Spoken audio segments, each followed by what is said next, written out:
Good morning to each of you. Glad to be in the house of the Lord this morning. Glad that we could worship together. Welcome to Wilmer Nolt. Thank you that you can be here this morning. Welcome. And welcome to all the others as well.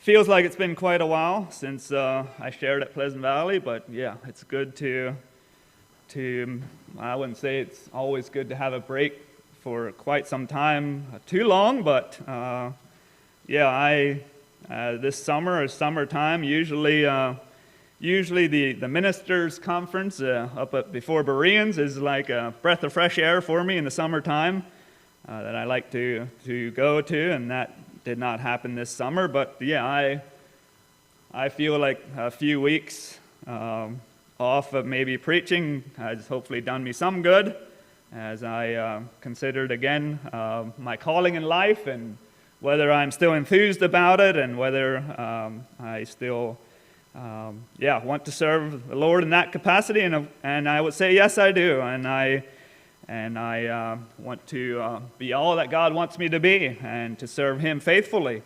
God knows how long that will be, and so I thank God that I can be here this morning to worship and to share with you. We live in times that are very, very unusual, and of course, when we live in unusual times, the people's patience and people's their inner person might be in turmoil. But this morning, as we think about a universal language, we think about a universal language all across the world is a smile, and we can all smile, and that is understood. That when we smile, that means that hopefully you're happy or you have a joy in your heart. That is something that we can use to encourage other people. So a smile is called a universal language, and we have the opportunity to do that as we are out and about. Maybe not so much recently with the encouragement to cover our faces when we're out, but nevertheless, it is a beautiful thing when we are an encouraging or a happy person. But as we think about going about our lives, the title, if you would like to, the title this morning is Courtesy and the Christian. Courtesy and the Christian. Well, you maybe think, what does courtesy have to do with being a Christian? Well, hopefully through our message this morning, we will understand that it has a lot to do with being a Christian. And in society around us, there are those that might make a mockery of being Christian, and there's also those that have a sense of pride by being arrogant or being brutish or being the term maybe that we hear today at times maybe is being a hick. They're proud of being a hick or a redneck. People take pride in that, and hopefully, as you would consider that in our circles or in our lives, that we wouldn't be found of those that take pride in such a thing as that necessarily, but we at times hear that people take pride in such things. And that's, of course, not the thrust of the message this morning, but as we think about society around us, I'd like to share maybe two verses with you, thinking about how people might come to that place in life where they take some pride or some, that's who I am, and that's, you take it or leave it, that's what I represent. Proverbs 12, verse 1 says, "Whoso loveth instruction knoweth knowledge, but he that hateth reproof is brutish." People that can't take advice or being reproved or being corrected, they flare back, they resist that. But the person that loves instruction loveth knowledge, and hopefully that is part of our Christian life. In the New Testament, in the book of Jude, verse 10, it says, "But these speak evil of those things which they know not, but what they know naturally as brute beasts, in those things they corrupt themselves. Society around us, I went away last night and I happened to stop at a service station for some gas. And again, I was quite astounded with some of the language I heard on the other side of the pump. And I was just reminded again, maybe of how sheltered, somewhat sheltered I am with the vocation and the people that I associate myself with. But the language was horrible, and it wasn't directly across. It was just down a little bit. If I don't have had the nerve to say something, it would have been directly across from me, but it was down at the other pump. But I was reminded that yes, the child, the young man that was along, probably didn't give it one thought that his speech was anything wrong with his speech. Why didn't he think about there was anything wrong with his speech? Because more likely that was natural, or that was what was normal. That's what was normal in the surroundings. This young man might have been 12, 13 years old. That was normally the environment that he was being raised in. So he probably didn't think about that his speech was that offensive. Could have been offensive to somebody else. So Jude there talks about people that word as brute beasts. That word brute, it basically means irrational. People with irrational thinking, or they think they know something, or what they know naturally. The natural person, of course, we don't do anything about the sinfulness of our hearts, or the sinfulness of the indwelling sinfulness of mankind that is passed on to everybody. We will naturally, being left to ourselves or the environment that we are raised in, we will make irrational or decisions and irrational actions, perhaps, and we can corrupt ourselves. The devil would love for all of us to corrupt ourselves and to be these brute, irrational people that possibly you meet from time to time in our lives. And also, as I was studying for this courtesy and the Christian, I discovered in the Greek there is a word, idiotes, which we get the English word from idiot, which would mean, in the Greek sense, it would mean ignorant, rude, or unlearned. That would be the Greek word, and where our English word idiot comes from, ignorant, rude, or unlearned. And hopefully here this morning, as I share with you, hopefully we are not, we wouldn't want to be in that category, in that group of people. We wouldn't want to think that we would have families, or we would have households where we would be proud of it, or think that being a hick or an idiot or a redneck or that type of thing, that is something to be proud of, or it's something that we would promote. So as we think about the title of our message, Courtesy and the Christian, I believe that it has a lot to do with each other as we think about the function of our families and the reputation we can have with those around us as we interact with society around us, and how important is that to our lives. So for a few verses, maybe for a text we will call it this morning, I invite your attention to 1 Peter chapter 3. It's where there's a few verses that we want to look at here this morning.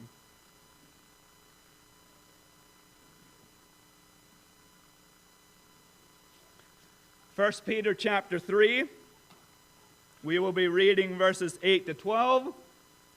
But in order to really understand somewhat the context of this, why this was wrote, Peter was writing to suffering Christians in persecution in northern Asia Minor. And you see that if you go back all the way to chapter 1, verse 1, it gives different churches or different areas where this letter was supposed to be carried to. And he wanted them to understand that the suffering that they were experiencing was an example of Christ suffered as well. And this letter was wrote to encourage them in the persecution or in the times, the maybe unusual times, that they found themselves of the Christians at this time were mostly poor. As I went into the historical fact of this, the small group of believers here, most of these were poor. Maybe it said possibly slaves. They were maybe the oppressed of society, somewhat, and not only that, they identified as Christian, therefore they were being persecuted for what they believed. And so this letter here was supposed to go out and to encourage these early Christian groups of believers here as they functioned in society and quite possibly found themselves being oppressed in the day and age that they lived in. So 1 Peter chapter 3, starting at verse 8, but it says finally, chapter 3, the first 7 verses is verses you hear at a wedding quite often. It has to do with the relationship of husband and wives. Chapter 3 starts off, likewise ye, and chapter 3 verse 1, and so does verse 8 says, or verse 8 finally, verse 7 says likewise, and then verse 8 says finally. After he had addressed the husband and wife thing, he said, finally, be ye all of one mind, having compassion one of another, love as brethren, be pitiful, be courteous, not rendering evil for evil or railing for railing, but contrariwise, knowing that ye are thereunto called, that ye should inherit a blessing. For he that will love life and see good days, let him refrain his tongue from evil, and his lips that they speak no guile. Let him eschew evil and do good. Let him seek peace and ensue it.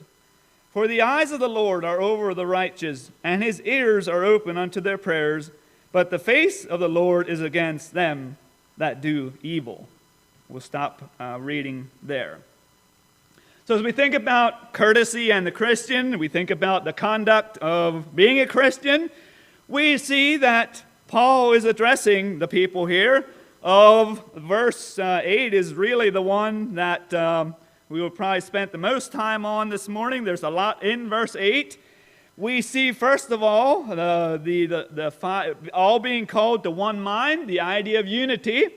We see unity in there, compassion, that would mean love one for another. Compassion could also mean love as brethren. It says be pitiful and be courteous.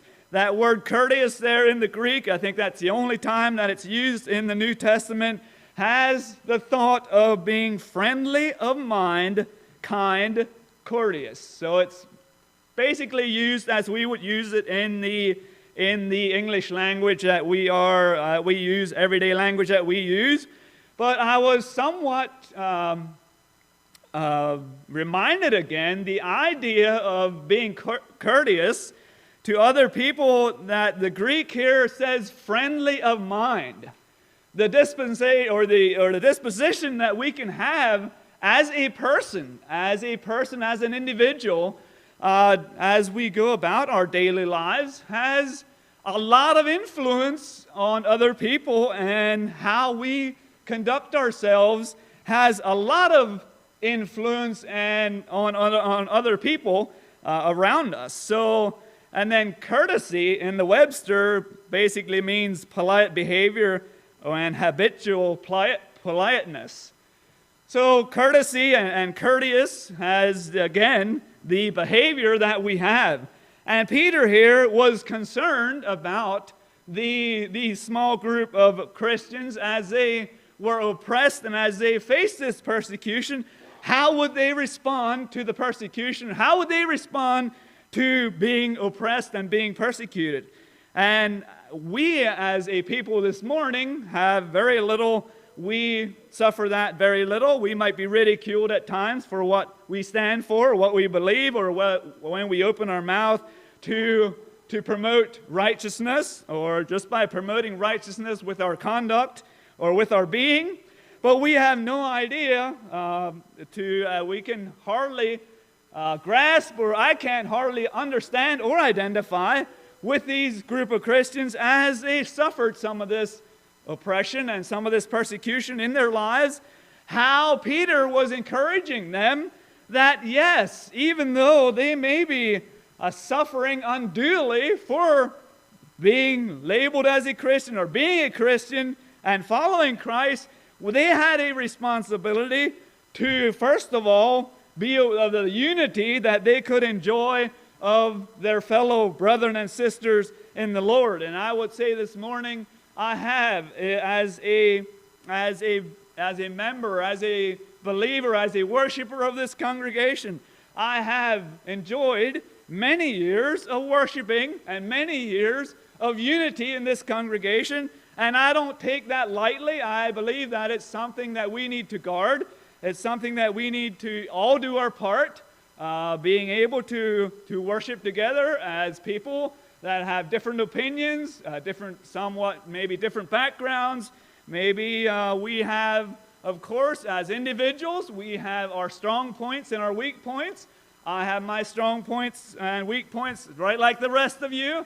And there's things that spiritually and morally or that I find very important, and then there's some that you would find very important, and maybe me not so much. But I have, even before being a pastor at this church, I have always appreciated the unity and even though at times we have different varying opinions, but we as a group of worshipers have found common ground to be united in worshiping together. So I, as in leadership now, I would just want to again express my thanks to you as a congregation for doing that, and of course, as you do that, that makes leadership a joy and a pleasure and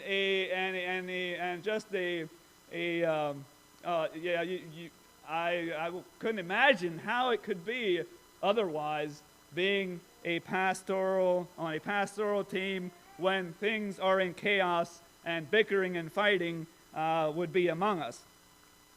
But as you see that verse 8, he's calling them to unity, having compassion taking care of one another, showing interest in one another, love as brethren, be that person that has concern for our brethren and sisters in the Lord, and to be pitiful and to be courteous. And to think that he has to remind them of being courteous, friendly of mind, kind and courteous, I believe it is something that I and you and we all need to evaluate how we are doing in that. And we will come back to that. I would just like to briefly go through the rest of the verses and see there's a few other things I would just like to touch on briefly before we come back to the thought of courtesy and the Christian. In verse 9, it talks about not rendering evil for evil. Paul is encouraging non-resistance. We know the teachings of Christ. Christ brought a new commandment. If someone hits you on the right cheek, turn to him the left also. And Peter here is teaching or is encouraging non-resistance, not railing, not getting back, not trying to get even with other people.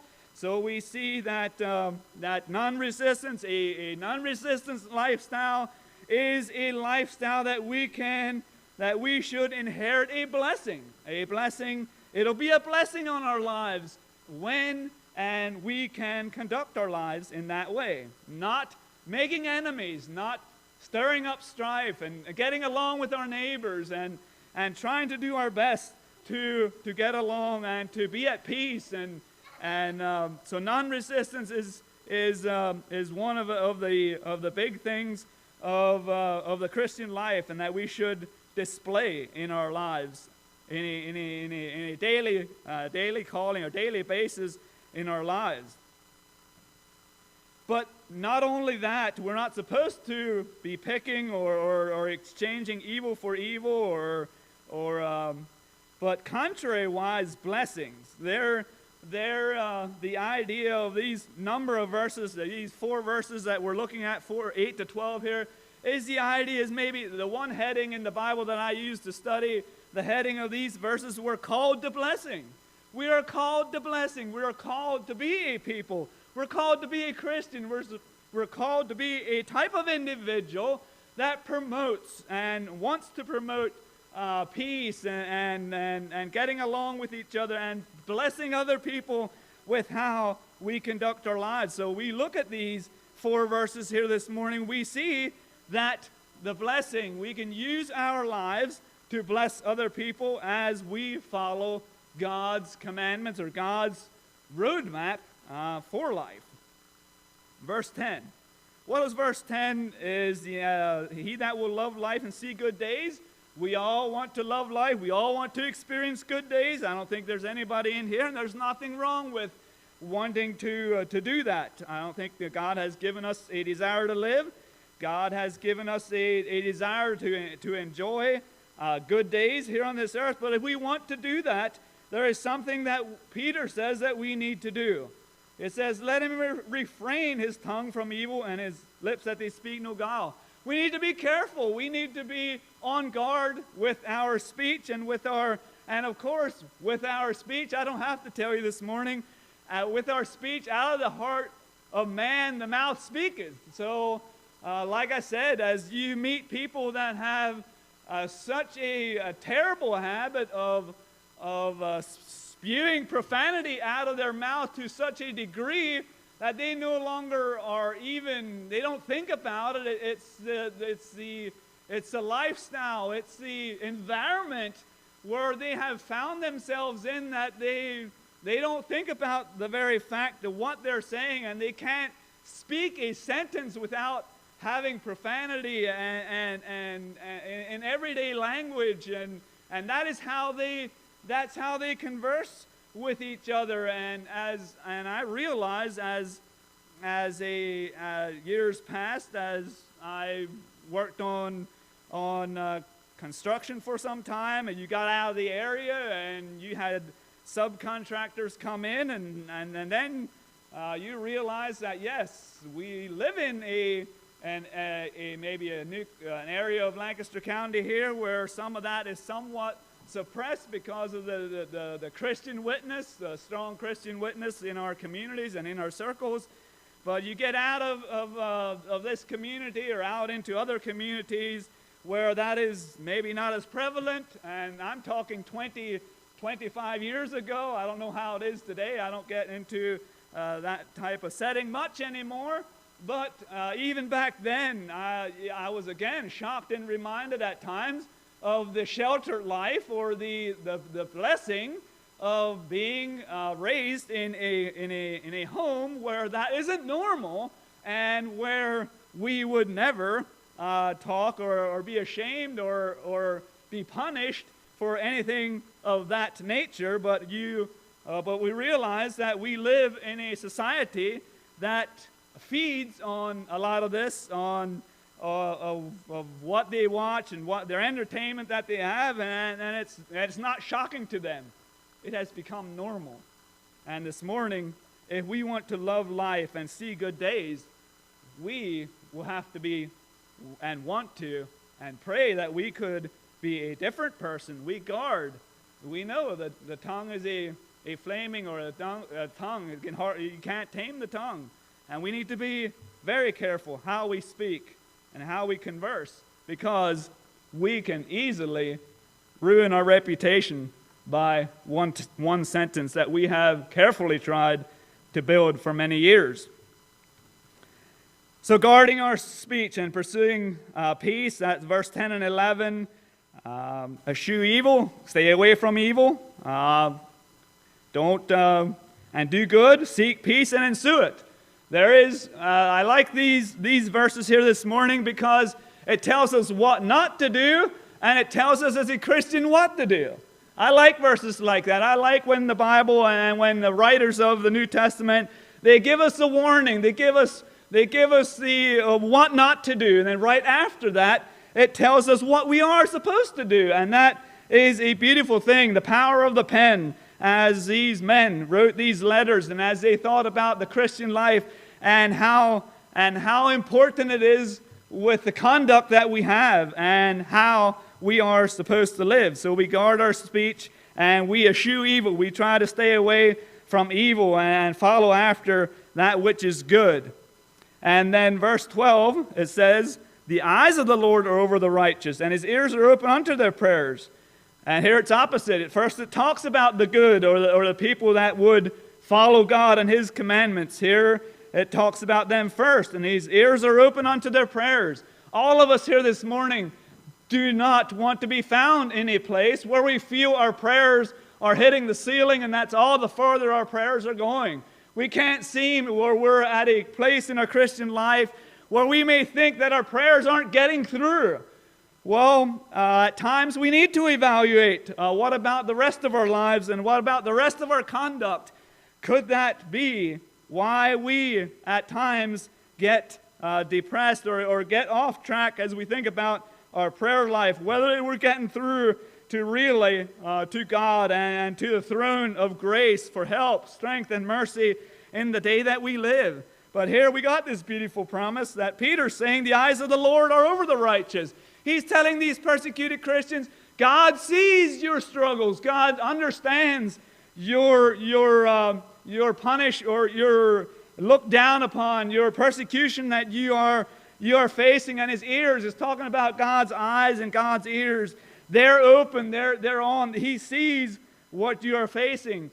But at the same time, Peter says, but the face of the Lord is against them that do evil. And if you read on there, you will see that it gives further instructions somewhat about the righteous and about the terror or the people that follow after evil, and the idea of having a good conscience and the idea of following after godly mandates. But as we come back again to verse 8 of being courteous, the idea is that courtesy is something that I believe is appreciated, something that is appreciated by all of us. There's no one in here this morning that doesn't like to hear a word of thank you or a word of thank you, a word of praise, a word of encouragement. There's no one here this morning that doesn't appreciate that. And so as we look at the courtesy or the idea of courtesy or being kind and courteous, but it talks about courtesy being a polite behavior, and the Greek was the friendly of mind or the habitual politeness. I realize that we are talking about something here that is more than a surface action. When it comes to courtesy, it is something that really, truly, and honestly has something to do with the Christian life. Because when we conduct our lives without courtesy, it is also noticed. Whether it is with our co-workers, our families, or the people that know us well. So courtesy is one of those things that, as a parent, I realize that if courtesy is something that I want to teach to the next generation, it is truly something that I must do myself. Because the environment of our homes, of course, will set the precedents, or children automatically get used to the environment, or the environment becomes normal. In a house, whether it's a house that promotes or unknowingly is full of vulgar language or profanity to the point where they no longer think about it, or a home that this morning, as we think about courtesy in the Christian, a home where it's promoted. And I would say that as a boy, that growing up on the farm there, that it was maybe a little unusual to use the word thank you on a regular basis, but I understand that maybe things were a little different there on the farm, and yeah. But as I think about our own home and interacting with my wife and the children, I realized that I got a tremendous amount of influence for the next generation. And I am the first one to tell you this morning that I try to be courteous, but there's many times that I also fail. I believe we can have our strong points in being courteous, and we can have our weak points. And a lot of it has to do with the nature that God has given us at times. And I will be here this morning in repentance, saying that when it comes to patience with the children, that at times I fail, and I fail miserably, because some of the nature within me wants things to happen and happen now, and I don't come across in a courteous way or in a kind and I don't have that habitual or the friendly state of mind that when we truly grasp or say that courtesy is an integral part of our Christian witness, it is so hard to in my life. I'll admit to you this morning that it's so hard to have that displayed, and I'm here guessing this morning that is where the rubber meets the road in our own homes. When we get out, hopefully in our circles and in with our friends, hopefully we have a grasp or a somewhat grasp on what courtesy means, and being kind and the friendly state of mind, and wanting to interact and wanting to be on our best behavior. But honestly, the rubber or the daily grind of life, and whether we evaluate how we are doing with our courtesy and being kind and loving to each other, to our own families, that is where this morning, that's where I evaluate, as I studied for this message, that is where I have to pull my feet back, because I'm stepping on my own toes. It happens. That's where I need to evaluate how I am doing in all of this. Not only in all of this when we think about kindness, and I try not to, as a father, to operate our family as a boot camp. I don't want that atmosphere. I don't want what Dad says always goes and always needs to happen right now. It's my way or the highway. That is not how I try to, as a father, come across in our family setting.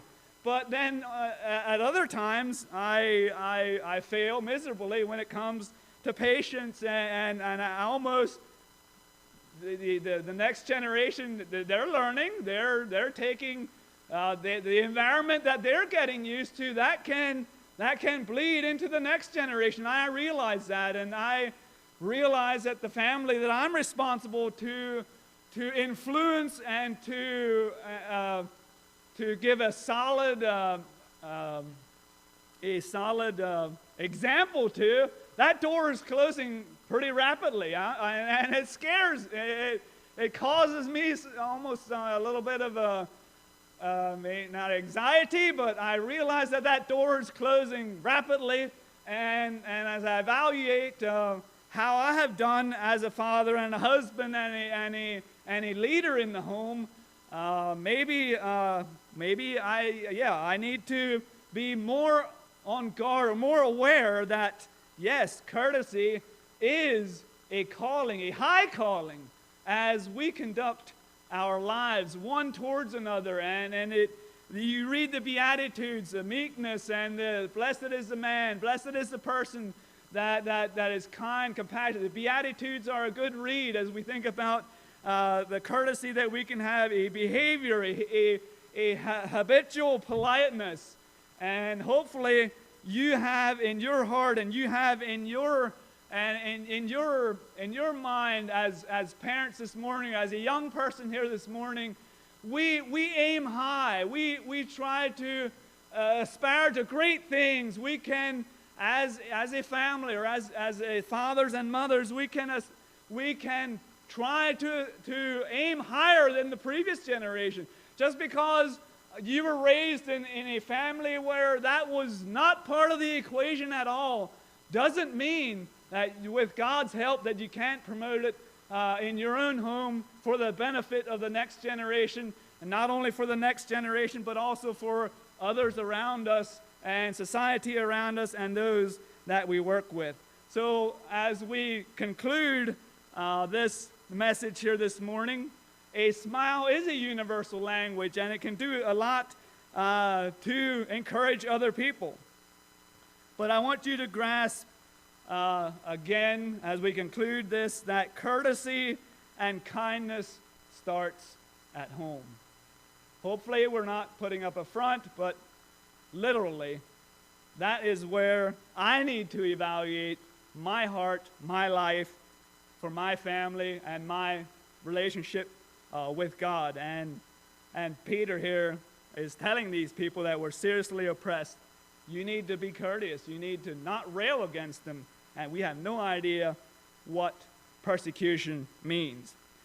And also, as I thought about the times that we live in, I will conclude with a very unusual conclusion, because it all has to do with the friendliness of mind or the habitual happiness or polite behavior that we have. Because it has happened to me twice in probably the last 2 weeks. I come up to the door of a business and it says, no shirt, no shoes, no mask, no service. I have a choice to make. How polite or how much courtesy do we have? Let us kneel for a word of prayer.